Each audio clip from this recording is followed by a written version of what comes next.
I'm back again with part 3 of a 4-part series on canning basics. In my first video, I showed how the history and science behind canning helps us understand how to be safe in canning, along with the process involved.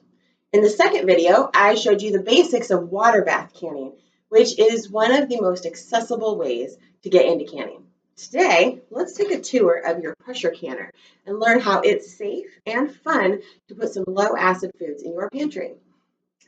I know that pressure canning frightens some people because they've heard stories of canners exploding. Today, I'll show you how easy pressure canning is and hopefully relieve your fears.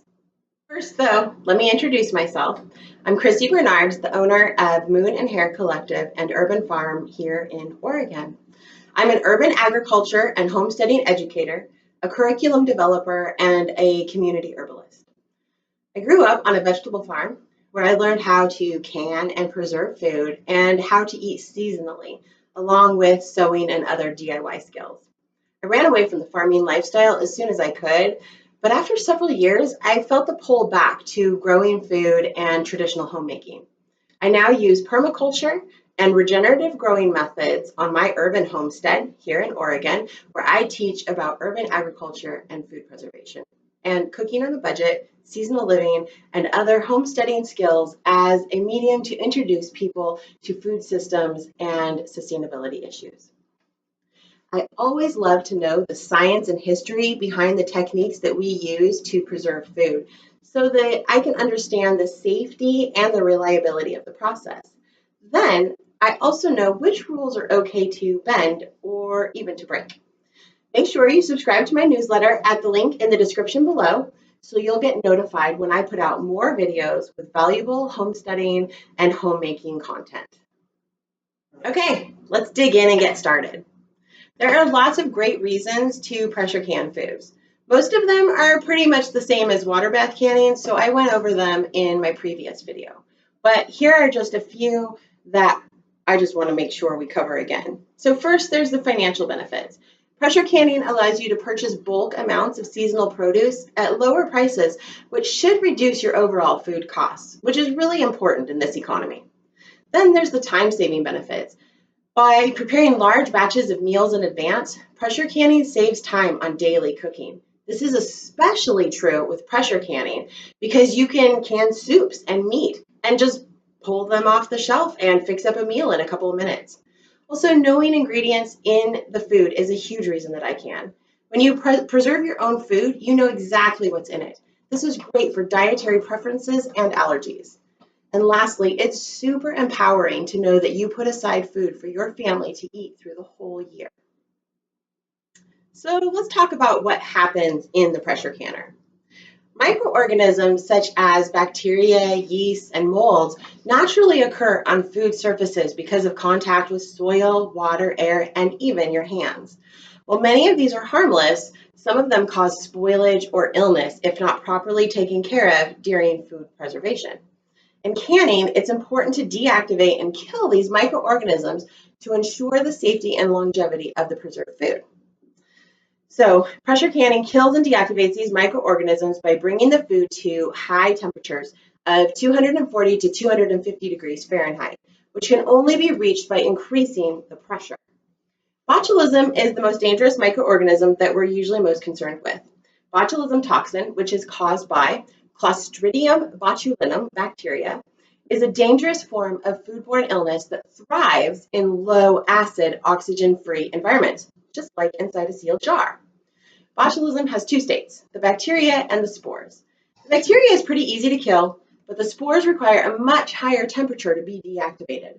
Pressure canning deactivates these spores by raising the temperature to 240 to 250 degrees Fahrenheit, or 115 to 121 degrees Celsius, a level that can only be achieved under pressure.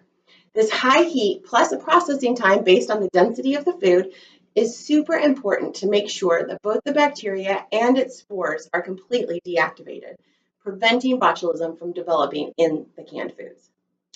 Time and temperature are also super important to ensure safety in pressure canning.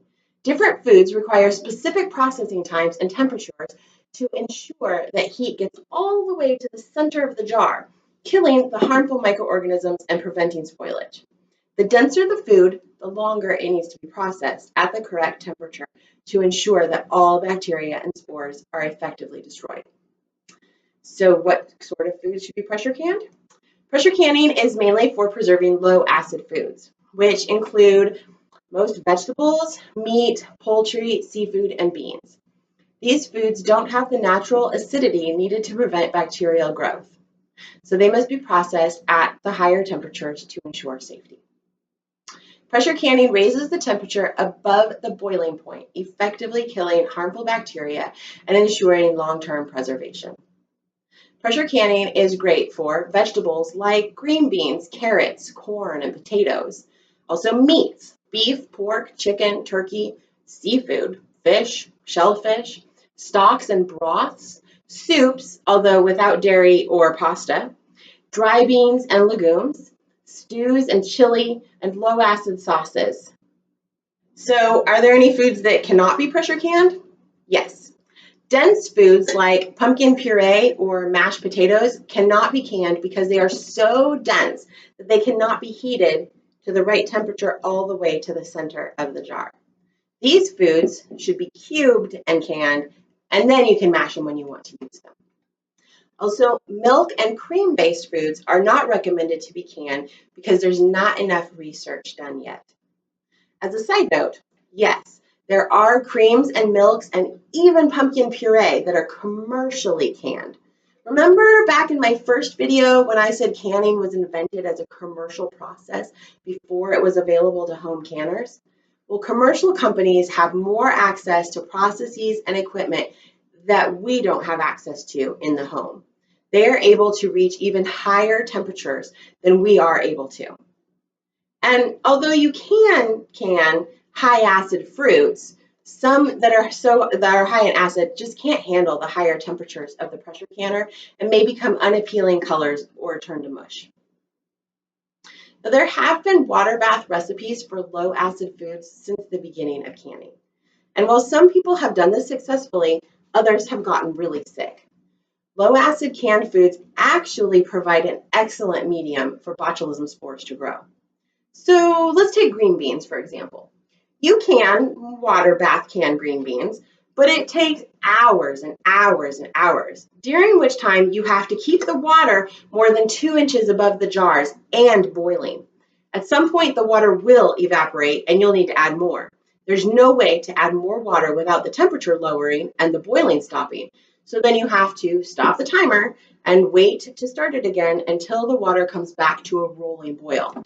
Okay, first of all, this sounds like a huge pain. When pressure canning green beans takes only an hour, including all the time getting up to pressure and coming back down. But also remember, when you're canning, you're also cooking the food in the jar. Cooking green beans for that long will just turn them to mush. It's so much safer and faster to just pop those bad boys into the pressure canner. And bonus, you don't have to doubt the safety of the process. One thing that you may be concerned about with canning in general, but also with pressure canning, is how much nutrition canned foods have left in them after the canning process. Well, pressure canning offers significant nutritional benefits by allowing you to preserve your homegrown or locally sourced foods without added preservatives or artificial ingredients. While some nutrient loss does occur during the canning process, particularly with water-soluble vitamins like vitamin C and B, the overall nutritional content of canned foods remains high. In fact, pressure canning retains most of the macronutrients, fiber, and minerals, making sure that you still get a nutritious meal months after canning. Pressure canned foods also are often fresher and healthier than store-bought canned goods, as you control the quality, the ingredients, and the timing of when you eat them. There are other benefits to pressure canning too. Pressure canning dry beans is so much easier than other preservation methods. You can soak the beans overnight or not, and then you can a canner full, and you've got several months worth of beans without all the excess soaking and cooking for hours. Canning meat and fish is so easy. My family mostly does tuna, which is so much tastier than store-bought canned tuna. It's raw, packed, and then canned. Aside from the texture, which I will totally admit is very satisfying to squish the tuna into the jar. Pop those suckers in the canner, and you're ready to make tuna salad for fast and easy lunches. Okay, let's talk about your basic canning supplies. Okay, obviously you need a canner. I'll get to that next. But other supplies that you'll need are canning jars, along with their lids and rings.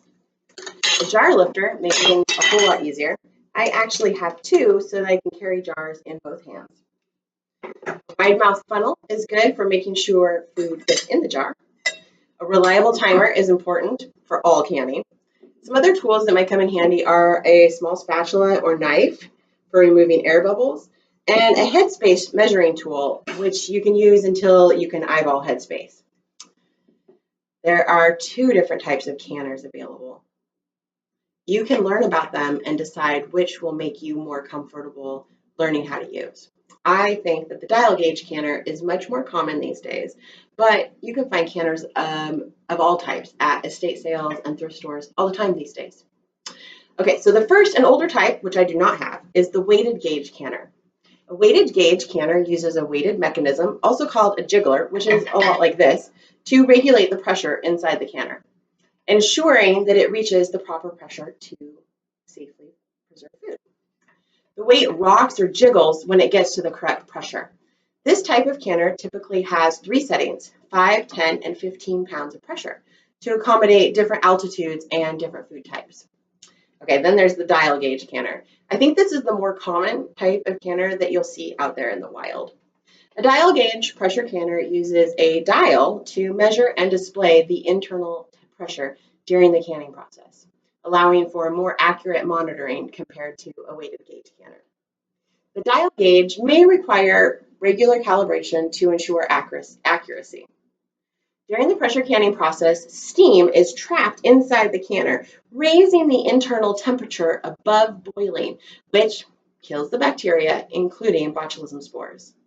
The dial gauge allows you to closely track and adjust the pressure throughout the process. Okay, let's take a little tour of your pressure canner. These are both dial gauge pressure canners.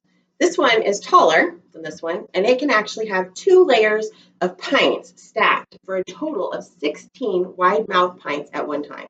This is so nice when my family gets together for a big canning day. We do dried beans or tuna. We can the tuna on propane burners outside, which is why it's all black near the bottom. This shorter one can have stacked half pints, but it can only have a single layer of pints. So that is something that you may want to keep in mind when choosing a canner, depending on how big of canning batches you want to do. When I'm canning for just my small family, a smaller canner is generally just fine. All right, parts of the canner. So like I said, this is a dial gauge canner. First, we've got the canner itself, which is where all the jars will go. Inside the canner, you will find a rack of some sort, which keeps the jars from touching the direct heat on the bottom. Being directly on the heat will cause the jars to break. Then we've got the lid. Different manufacturers have different locking methods, but all lids on the pressure canner create an airtight lock. Inside the lid, you'll see a rubber gasket. This is what creates the airtightness in the airtight lock. Sometimes this gasket needs to be replaced or soaked in water to make sure it will form a seal. On the lid, there's a vent pipe. This is the valve that releases pressure. Every pressure canner has a vent pipe, and the canner will vent steam through this vent until it reaches the right pressure. This is the counterweight.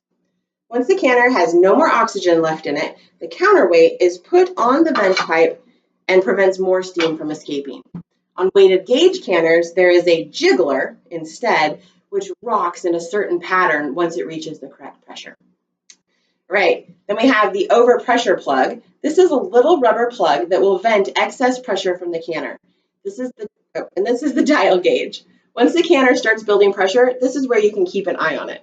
Most of the things I can stay between 9 and 11 pounds of pressure. Once it reaches pressure, you turn the heat up and down to maintain it. Okay, just a note about safety. I think what people get scared about with pressure canning is that the canner may explode if the pressure gets too high, right? Well, there are features that keep you safe. even though the canner has an airtight lid, the overpressure plug and the vent pipe both allow excess pressure to escape. And with the dial gauge canner, you can watch the pressure and just turn it down if the pressure starts to get too high. There are a lot of things in place to make sure that pressure canning is safe for you to do. Okay, I hope this guide has helped ease any concerns you may have had about pressure canning and showed how straightforward and easy it can be. Pressure canning is a safe and easy way to preserve your harvest, making sure that you and your family enjoy healthy, home-prepared meals year-round. In my next video, I'll be answering any frequently asked questions about canning that you may have, so make sure to subscribe and stay tuned. Email me any questions you may have. Hopefully this video has inspired you to try pressure canning with confidence.